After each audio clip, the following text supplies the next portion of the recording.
રાષ્ટ્રીય અવકાશ દિવસ છે 23 ઓગસ્ટ। ગુજકોસ્ટ ડીએસટી ગવર્મેન્ટ ઓફ ગુજરાત દ્વારા આખા ગુજરાતમાં આ દિવસને વિશેષ સ્વરૂપે ઉજવવામાં આવે અને એના ભાગ સ્વરૂપે સદુરી પ્રાથમિક શાળા ખાતે ફરીથી અમે એક સરસ મજાનો અવકાશી ઉત્સવ લઈને આવ્યા છે।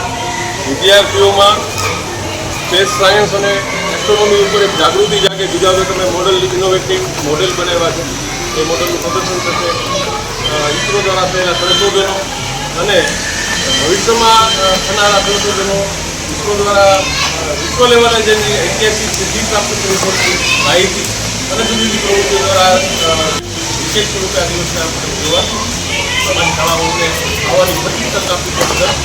શાળાના આચાર્યથી તમામ શૈક્ષણિક સ્ટાફ અને મારા બાલ વિજ્ઞાનિક મિત્રોનો જિલ્લા લોક વિજ્ઞાન કેન્દ્ર, બાલ ભવન અને બાલ સંજ્ઞાની વતી આપ બધાનું સ્વાગત પણ કરું છું અને આપ બધાનો ઋણ પણ સ્વીકાર કરું। Thank you.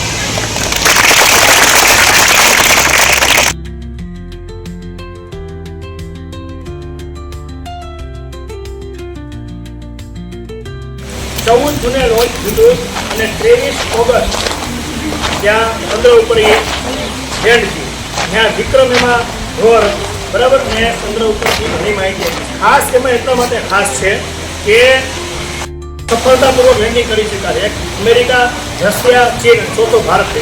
એનાથી વધારે વિશેષતા એ છે કે દક્ષિણમાં કોઈ દેશે લેન્ડિંગ નથી કર્યું, ભારત એકમાત્ર એવો દેશ છે જેણે દક્ષિણમાં લેન્ડિંગ કર્યું। જોરદાર આપણા વૈજ્ઞાનિકોને આપણે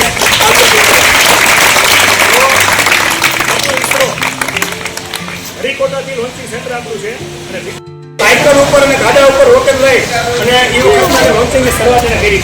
ત્યાર પછી આપણે PSLV, GSLV, SSLV ઘણા લોન્ચિંગ રોકેટ આપણે બનાવેલા છે। એના દ્વારા આપણે સતત સેટેલાઇટ અવકાશમાં મોકલતા હોઈએ અને આ સેટેલાઇટ છે એ મોકલવા માટે ઘણી બધી એમાં વધામણું હોય, જો માઇક્રો પ્લાનિંગ હોય ત્યારે મૂકવામાં આવે છે। એક સાથે 2017માં PSLV 3 દ્વારા 104 સેટેલાઇટ મોકલ્યા, 104 એક સાથે